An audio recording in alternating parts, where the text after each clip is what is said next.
Hello, welcome my dear second PUC students for session 6, chapter 13, organisms and population. Let me share the screen and start today's class. Dear students, if you recall previous class, I explained you two types of growth models under population growth, and we also concluded which one is more realistic, and then variations in life forms, how different types of animals reproduce and the number of reproduction to the number of times they breed. So today's class we are entering into a very interesting part of this topic called population interactions. Let me get into the topic. Population interactions. We studied most of the examples from animals and plants, among which the animals and these plants showed maximum adaptations to the environment or the abiotic factor to survive successfully on this planet Earth. So today what we are going to study is how these organisms interact between them. So that was how the organisms were interacting with that of the environment in which they were living. But now, how the animals and plants, or between animals or between plants or between plants and animals, how will be the interaction to live successfully? So living organisms interact in various ways to form biological community, as they cannot live in isolation. That's what. If they are living today, the organism have to interact between them to live successfully, survive successfully. It's not like human thinking only humans can survive without any animals. No, it is not. Even humans cannot survive without interacting with the other organisms. So we'll get into know what exactly it means.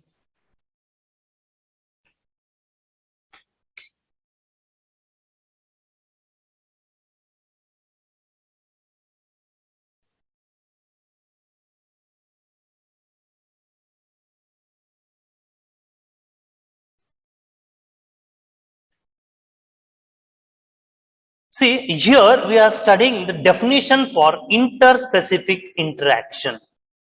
Interspecific interactions.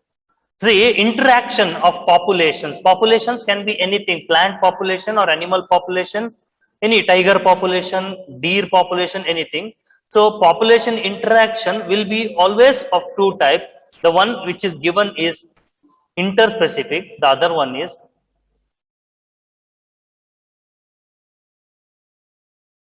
intraspecific and interspecific. Intra means within, thus the interaction between the same organism. Okay, for example, tiger between tiger, lion between lion, and deer between deer. So that is within the species interaction. And interspecific means in between. Intra means within, inter means in between, international match, India, Pakistan, between two nations. Okay, so inter refers to between two.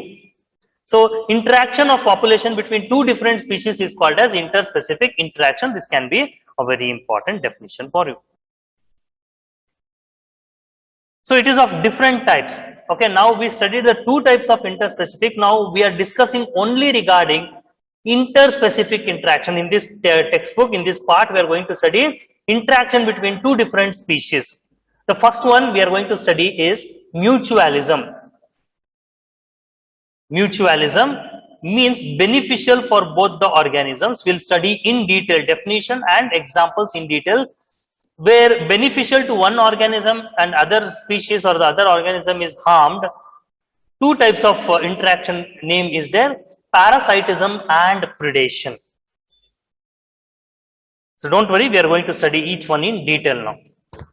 The third one is commensalism, beneficial to one and no harm to other. No harm nor benefit to the other one is called as commensalism. Detrimental to both, competition. Okay, it can be loss for both, and can be, that's what can I said. Okay, harmful to one and neutral to the other. So you may get some confusion here. No issues. We are going to study each one in detail. So there your doubts will be clear. This is just a chart or a list to show what all we are going to study. You can just have a pause and screenshot of the screen. Moving on to the next slide. Interspecific population interactions. This table will give you a correct picture of what you had confusion in the previous slide. Now you can see here, species A, this column is having plus, here also plus. So this type of interaction is called as mutualism. This mutualism biologically we do also call as symbiosis. Don't worry, we are going to study that in detail. Second one, you can see minus and minus competition. Benefit for predator, harmful for predation. Benefit for parasite, harmful for host, called as parasitism. Beneficial for one species, no effect, no harm, no benefit. Interaction is called as commensalism, and one species get harmed, the other species is neither benefited nor harmed. The interaction is called as amensalism. Still, if you have any doubt, we are going to study each one in detail, so your doubts will be clear. You can take a screenshot of this, and I will move to the next slide. Now, dear students, we'll study the first one, mutualism, in detail with example. So don't get afraid. I'm telling in detail. We are not going to study in detail. According to me, this description what they are given is up to only 10th standard. Not much tough for you to understand nor put it in paper.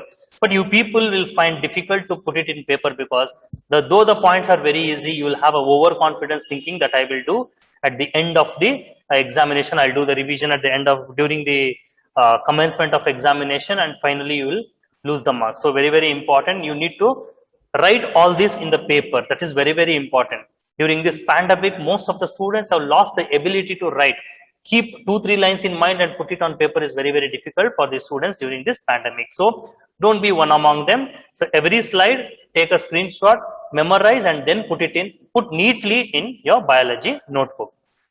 Okay. Without wasting the time, I'll go to the topic. Mutualism, it is also called as symbiosis, I mentioned. Definition is actually very important. 3 to 4 times this question has been appeared in the examination.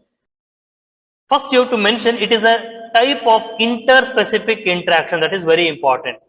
If your definition doesn't have this one, you lose the marks. It is a type of interspecific interaction in which both the interacting species are benefited. Both the species are benefited. Assume one example I will give. Assume your father is working in a company. I'll mention BSNL. Okay. Your house is in Mysore, but your father does to and fro daily to Bangalore. And assume similarly there is one more family exactly like you. Their father is coming to Mysore, same department, same position, to Mysore, to and fro daily for the same work, same job, same salary. Assume if they both get transferred to their respective cities where their families are, who will be benefited? Yeah, both the fathers will be benefited and both the families will be benefited, right?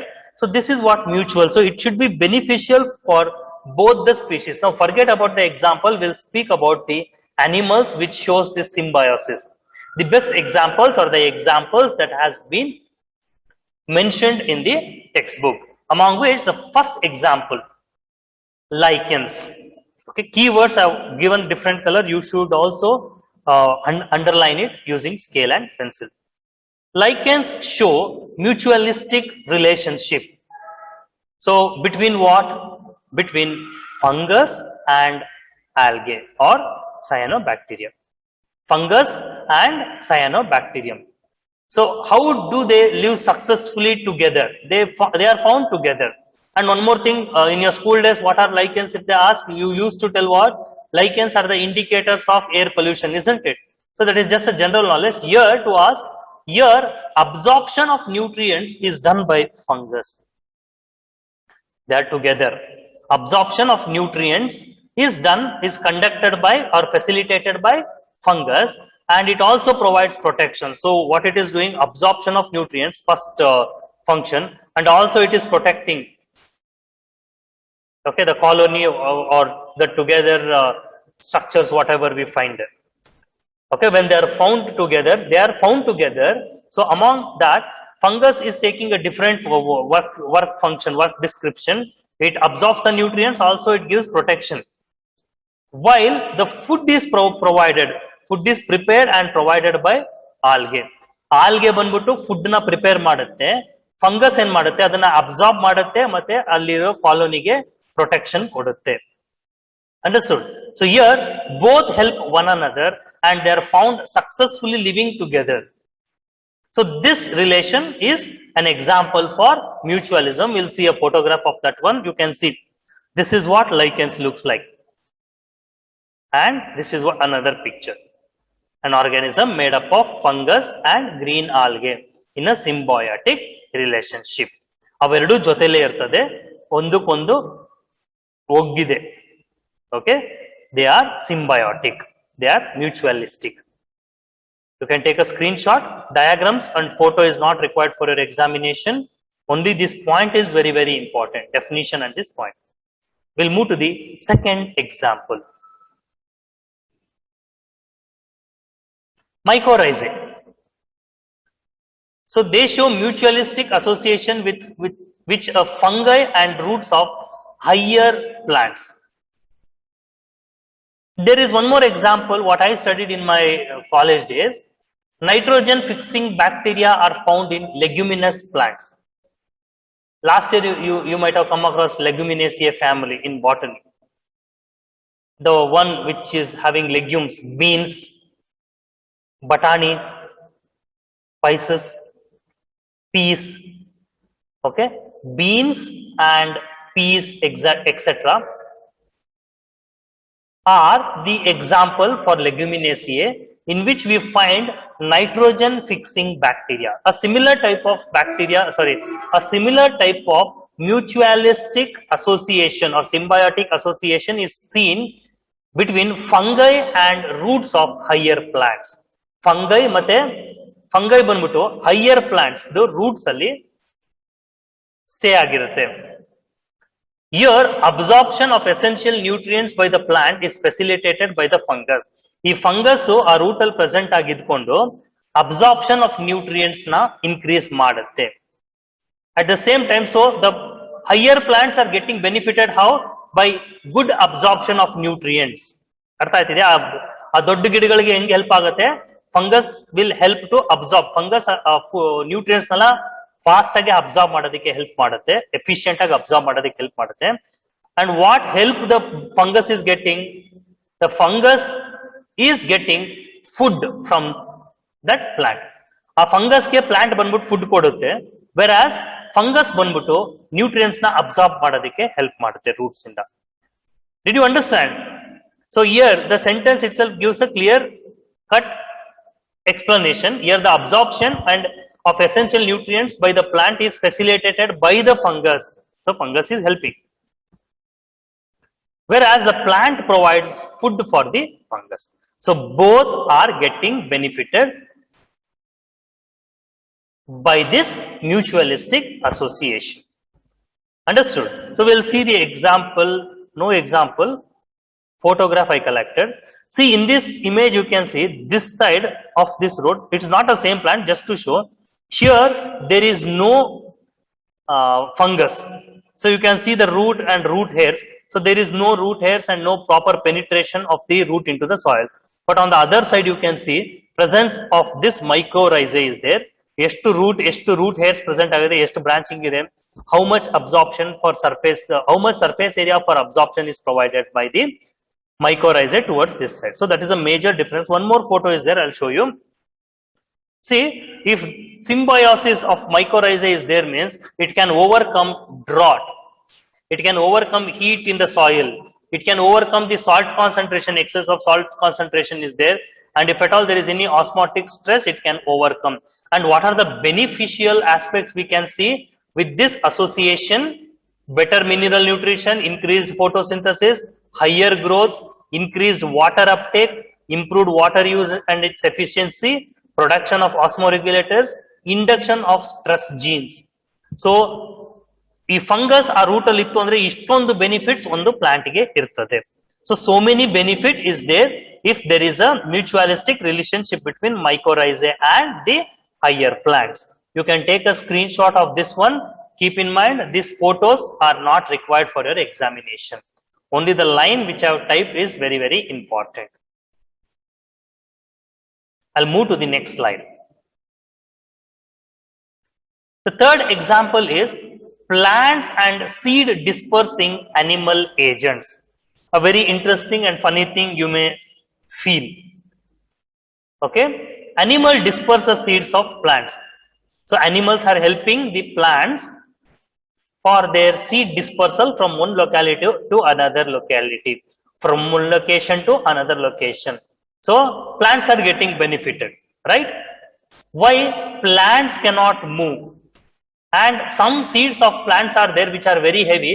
They cannot do the seed dispersal among the air or water. So they require these animals. So plants provide juicy and nutritious fruits for seed dispersal. So plant is getting benefited by seed dispersal, but animals are getting benefited by fruits or some leaves or something else. Okay, so the example what I'm going to show is not exactly related. This dog is not going to eat the fruit, but why I have put this photo, because this is a common sight for you. When you take a dog or when your dog escapes from your house and when it returns, it will be having such things stuck onto the hairs. Okay, this also you can see in calf, goat, cow and other animals. Okay, so these are not mullu, these are not thorns. Do you recall your school days? On your socks also these things would have been stuck when you play in ground and come, or some bushes, right? So now dog is not eating the fruit, so don't get confused. I just showed because the image is very much compromising for me to explain the concept. Okay, so you can assume a cow or a calf. So here you can see that will stick onto the fur of the dog, calf or goat or cow, etc.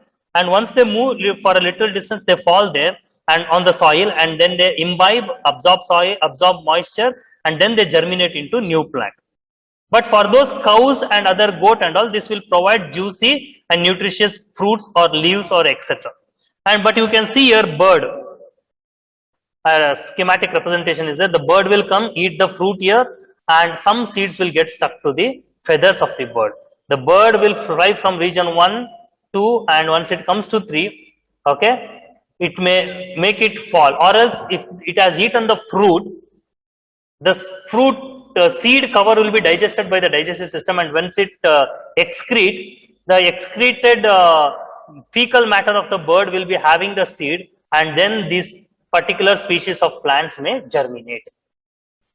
Understood? For example, now you can see here also koel and other birds like myna, they eat the fruit of peepal tree, and the seed cover will get digested in the digestive system, and once they excrete, you can see on the old building and all, new plants like peepal tree and this berry tree, what is common in Mysore region now, they get germinated and they start emerging on the buildings also. How? Because birds will disperse these seeds. Birds got fruit, whereas the plant got seed dispersal.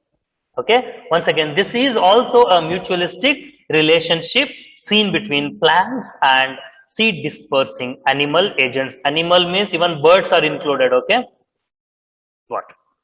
I'll move to the next slide. Just take a screenshot. The starting 3 lines are important from your examination point of view. Fourth one, dependency of plants and insects for pollination. Dependency of plants and insects for pollination. Pollination, when the word comes, butterfly will come to your mind, and also honeybee, isn't it? So insects and plants are symbiotically connected. or we'll see the example in which the pollinators are mostly these insects. Now we are strictly speaking about insects, okay? And insects are rewarded in the form of nectar or edible pollen. Pollen means the dust what you can see in the plant flower. Or site for oviposition. Oviposition means laying eggs, space for laying eggs.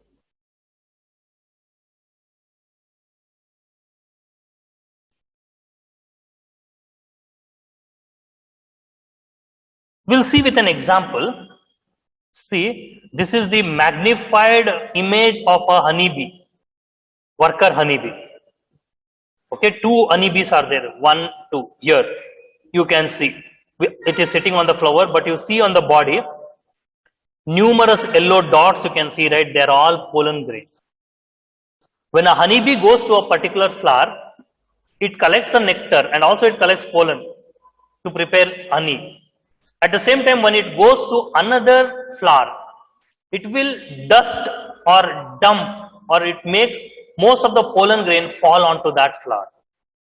So honeybees play a very, very important role in pollination on this earth.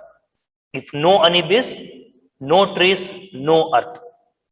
So even butterflies does the same thing, and even sometimes if you see hummingbird also does the same thing, but we are going to stick on to plants and insects for pollination.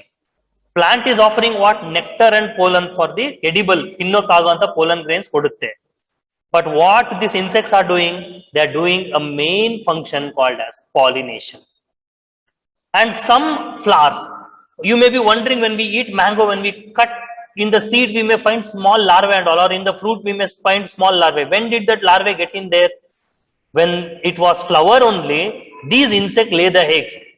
Flowers offering place to lay egg for these insects is called as oviposition.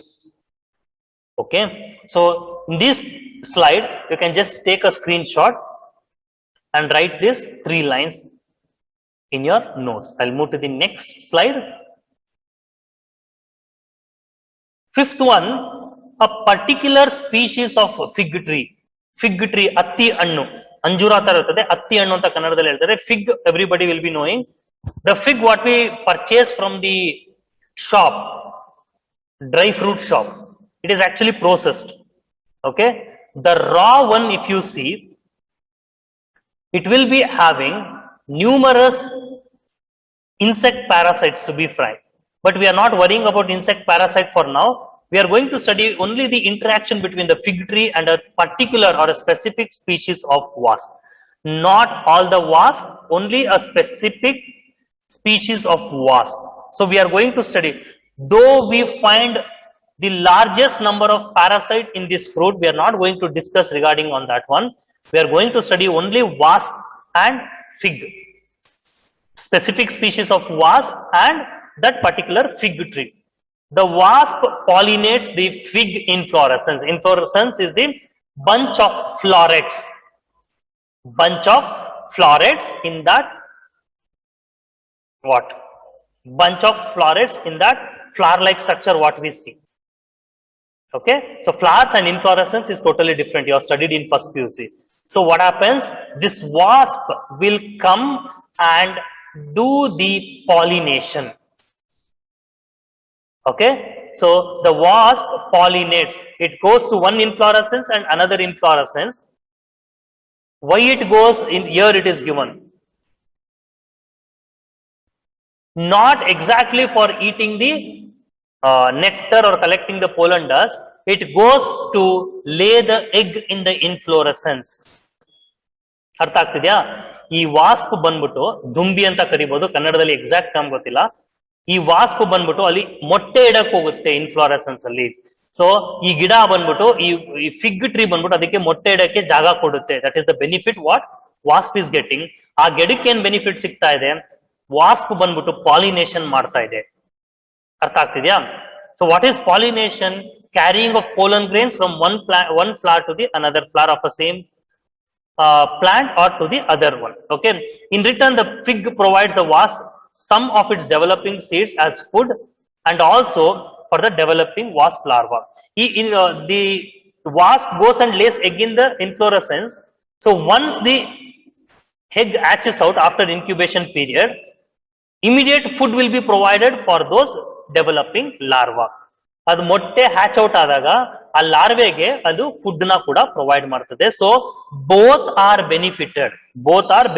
That's why we call this as a mutualistic relationship, symbiotic relationship. Got it? So this paragraph is very, very important. I will show you the photograph. See, this is the particular species of wasp. ನೋಡಿ ಈ ವಾಸ್ಪ್ ಇದೆಯಲ್ಲ, ಇದೇ ವಾಸ್ಪ್. ಇದು ಬಂದ್ಬಿಟ್ಟು inflorescence ಅಲ್ಲಿ ಮೊಟ್ಟೆ ಇರ್ತದೆ. So these are the emerging one after larval stage. from this fruit they are emerging. Here also you can see. Okay, so this is a specific interaction between that particular species of wasp and a fig tree. Don't get confused when you see a ripened fig fruit near your locality. Only few trees are left. If you open that, numerous small insect-like structures will be there, and many other larvae also will be there. Why? Because this fig tree accommodates many parasites. Okay, we see many parasitic organisms dependent on this fig tree, but here we are precisely sticking on to specific species of wasp and fig tree. Okay, so fig is benefited by pollination, whereas wasp is benefited by oviposition and seed for food for its developing larvae. You can take a screenshot. That picture is not required for an examination, and only the sentences are important. Dear students, in this part only we are going to study next one, called as sexual deceit. Now keep one thing in mind. We have studied 5 examples. Only these 5 examples you are going to mention it under symbiosis or mutualism. Now next what we are going to study, sexual deceit. You should not give it as an example for mutualism or symbiosis. That will be a direct question. So we are not studying it as example under mutualism. See, this is some of the examples. Egg laying, just to show. Okay, oviposition anta one word banditalla. Oviposition means this. Okay, not required for you. No, don't take a screenshot of this. So now sexual deceit, this you are not going to mention it under mutualism. I put in the bracket. Now what is sexual deceit? One petal of Ophrys. What is this Ophrys? Ophrys means an orchid. Orchid is not exactly a flower, but for time being you can assume it as a flower. Mediterranean orchid ಹೆಸರು ಬಂದ್ಬಿಟ್ಟು Ophrys. This orchid or flower resembles like a particular species of female bee. ಯಾವುದೋ ಒಂದು ಜಾತಿಯ ಹೆಣ್ಣು ದುಂಬಿ ತರ ಕಾಣುತ್ತೆ. So male will pseudo copulate. Pseudo means what? We know already. False.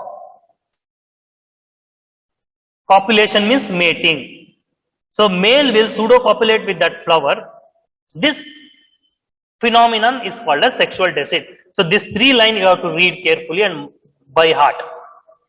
If you are still confused, I will show you the photo and I will explain. Don't get confused. Sexual deceit is employed by Mediterranean orchid. Mediterranean region alliro ಒಂದು orchid flower. It's not exactly a flower, but flower ಅಂತ assume ಮಾಡ್ಕೊಳ್ಳಿ for time being. Okay, that orchid resembles like a female in its morphology, size, color, markings. Size, color, marking ಬಂದ್ಬಿಟ್ಟು ನೋಡಕ್ಕೆ ಒಂದು female ದುಂಬಿ ತರ ಕಾಣುತ್ತೆ. It looks like a particular female species of a bee, not honeybee. Okay, don't confuse it honeybee. Bee, honeybee is also a bee. Okay, it prepares honey, so we call it as honey bee. Actually it is called as Apis dorsata, Apis mellifera, so it is also having its scientific name. In general we call it as honey bee. Okay, now one petal of the flower in this orchid resembles a female bee species in size, color, marking. It looks exactly like the female for that particular species of bee. See the image there, this is the one. This, if you see, this is just a orchid. This is just a orchid and there is no honeybee. It looks like a female for that particular species of bee.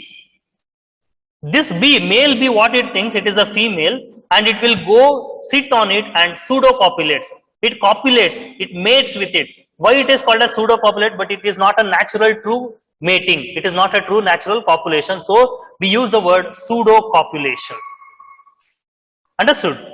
The male bee goes on this orchid, it starts mating with that one, and it finds another female bee type structure, it finds another orchid, it goes to there, and once again it starts mating with that one. For this Mediterranean orchid, pollination is happening, but this is not a mutualism. Understood? Idನ್ನ mutualism example ಅಲ್ಲಿ ಕೊಡೋದಕ್ಕೆ ಹೋಗಬೇಡಿ. So male will go to one orchid and another orchid thinking it is a female and goes on mating. By this mating process, the orchid is getting benefited with the pollination. Understood? But actually bee is not getting benefited. That's what I was said when I had been to valuation. Understood? So now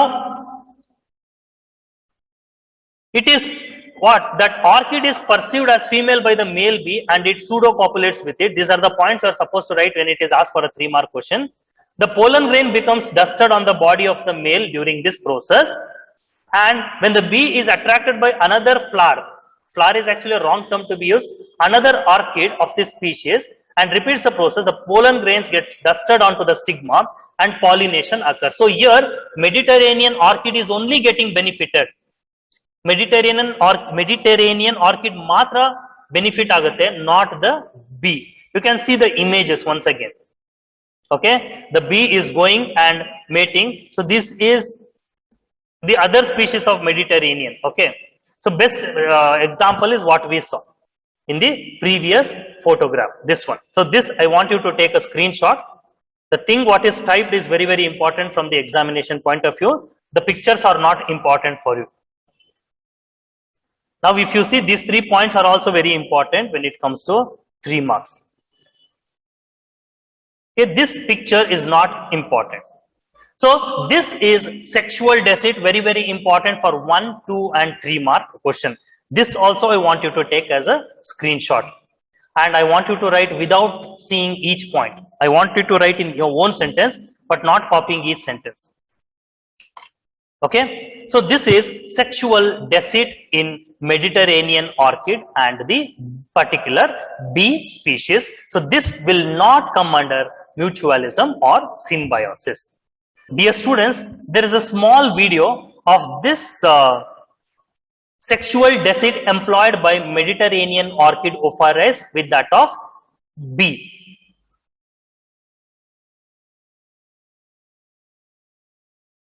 See, this is what the bee is thinking, the orchid as a female bee, and it is doing pseudo copulation. Illi nodtu anta helidre nimge adu orchid na female anta ಊಹೆ ಮಾಡಿಕೊಂಡು ಅದರ ಮೇಲೆ ಕೂತ್ಕೊಂಡು pseudo copulate ಮಾಡ್ತಾ ಇದೆ. Okay, so this is what we call it as pseudo copulation. So dear students, hope you are clear that under mutualism, today we studied mutualism. Today's chapter I explained you population interaction, in which I explained you only the first one, that is mutualism. Only I explained you the mutualism. This one I explained you mutualism. Okay, and under mutualism 5 examples we studied. Each example will be having hardly 3 to 4 lines, that's it. The first one was lichens, the second one was mycorrhizae, and the third one was plants and seed dispersing animal agents, and fourth one was dependency of plants and insects for pollination, and the fifth one was the relationship between the fig tree and a specific species of wasp. 5 examples I have said. If they ask explain mutualism with examples, only these 5 examples you have to go through and write it in examination. So definition of mutualism and 5 simple examples I have given. No diagrams are there. So here mutualism ends, and after this we study sexual deceit employed by Mediterranean orchid, Ophrys and the bee.